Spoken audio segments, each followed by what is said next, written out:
Hello friends, आज की इस वीडियो में हम देखने जा रहे हैं क्लास 12th की इंग्लिश की जो फ्लेमिंगो की बुक है उसका chapter first the last lesson, जो एल्फोंस डोडेट द्वारा लिखा गया है। इसको हम हिंदी में समझेंगे, साथ के साथ समरी बेस समझा रहा हूँ पूरा चैप्टर आसान वे में, तो वीडियो पर जुड़े रहें एंड तक। इसमें हमने राइटर के बारे में ऑलरेडी पढ़ चुके हैं,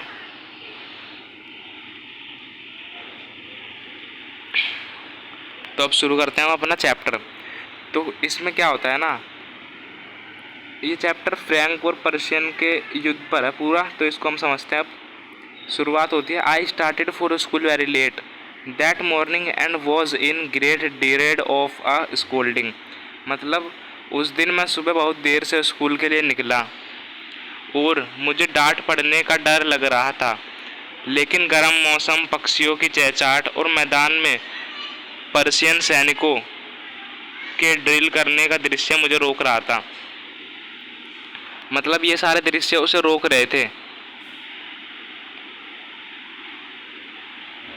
उसके बाद क्या है, फ्रांस का आत्मग्लानि और गलती का एहसास। मतलब वो सारे दृश्य को देख के वो रुक गया, रुकने का सोच रहा था कि स्कूल ना जाए, लेकिन उसे क्या हुआ, आत्मग्लानि, वो अंदर ही अंदर से अपने आप को गला हुआ महसूस कर रहा था, अपनी गलती का एहसास कर रहा था।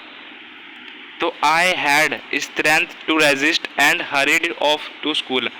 मतलब जो फ्रांस है वो खुद को समझाता है कि उसे स्कूल जाना चाहिए, जिसकी हम बात कर रहे थे ऊपर अभी जस्ट। उसे याद आता है कि आज एम एमन ने पार्टिसिपल्स पर सवाल पूछने को कहा था, लेकिन उसने पढ़ाई नहीं की थी। फिर वो सोचता है कि काश मैंने पढ़ लिया होता, लेकिन गांव में अजीब माहौल था। When I passed the town hall, मतलब जब मैं टाउन हॉल से गुजर रहा था, then I noticed the bulletin board. मतलब बुलेटिन बोर्ड देखा उसने, तो हिंदी में क्या लिखा है, जब टाउन हॉल के पास से होकर गुजरता है कौन, फ्रांस, तो वह नोटिस बोर्ड को देखता है जहाँ हमेशा युद्ध से जुड़े बुरे समाचार होते थे। अब ये नोटिस बोर्ड क्या है, जिसे बुलेटिन बोर्ड बोला गया है। यहाँ पर हमेशा क्या लिखे होते थे ना, जो युद्ध होते हैं और जो भी बुरे समाचार होते हैं वो सारे लिखे होते थे। इस टाइप में मान सकते हो आप एग्जाम्पल के तौर पे। उस स्कूल का माहौल बदल चुका था, तो वो स्कूल में जाता है तो उसके सर्वर बोलते हैं उसको कि बैठ जाओ वहाँ पे जाकर। तो लेकिन क्या होता है, अब देखो, usually there was a great bustle but now it was a quiet as Sunday morning. उस स्कूल का वातावरण हमेशा शोरगुल, मतलब शोर शराबे से, नॉइस से भरा होता था, अच्छे से सब बातचीत करते रहते थे, भरा रहता था, शोरगुल से भरा रहता था, मतलब चारों तरफ शोर शराबा रहता था। लेकिन आज रविवार की सुबह की तरह, मतलब मान लो जैसे संडे है तो शांति थी ऐसी इस प्रकार की। तो ये अजीब लगा था फ्रांस को। बूढ़े लोग भी स्कूल में क्यों हैं, वो सोचता बूढ़े लोग स्कूल में क्यों हैं। I saw our teacher sitting motionless and the old villagers occupying the last benches. तो इसको हिंदी में देखते हैं।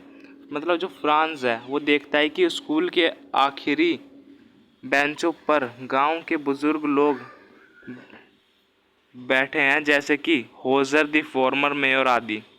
यह दिखाता है कि वे अपने देश की भाषा को आखिरी बार सुनने आए हैं। मतलब जो इनकी भाषा है वो आखिरी बार सुनने आए, क्योंकि वो पर्शियन लोग युद्ध जीत चुके हैं। मास्टर हैमल का भाषण, मातृभाषा की महत्ता। मतलब जो मास्टर एम हैमल है वो स्पीच देते हैं किसके बारे में, खुद की भाषा के बारे में। शुरुआत में क्या बताया गया था, जो फ्रांस था वो स्कूल किस लिए नहीं जा रहा था, क्योंकि एम एमएल है जो पार्टिसिपल सुनेंगे। लेकिन अभी वो सुनता है तो उसका एंड में पता चलेगा उसका भाव बदल जाता है, जो फ्रांस है उसका उनके प्रति भाव बदल जाता है। तो we must guard it among us and never forget it, because when a people are enslaved as long as they hold fast to their language, it is as if they had the key to their prison। तो M ML भाषण देते रहते हैं।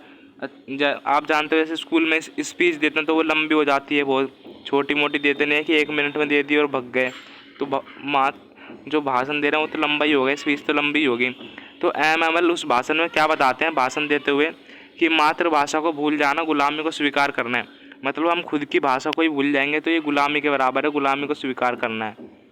अगर हम अपनी भाषा को पकड़ कर रखें तो गुलामी की बेड़ियाँ कभी नहीं कसेंगी, मतलब गुलामी हमें कभी सहनी नहीं पड़ेगी अगर हम अपनी भाषा को ही पकड़ कर रखें तो एम उस भाषण में ये सब चीज़ें बताते हैं।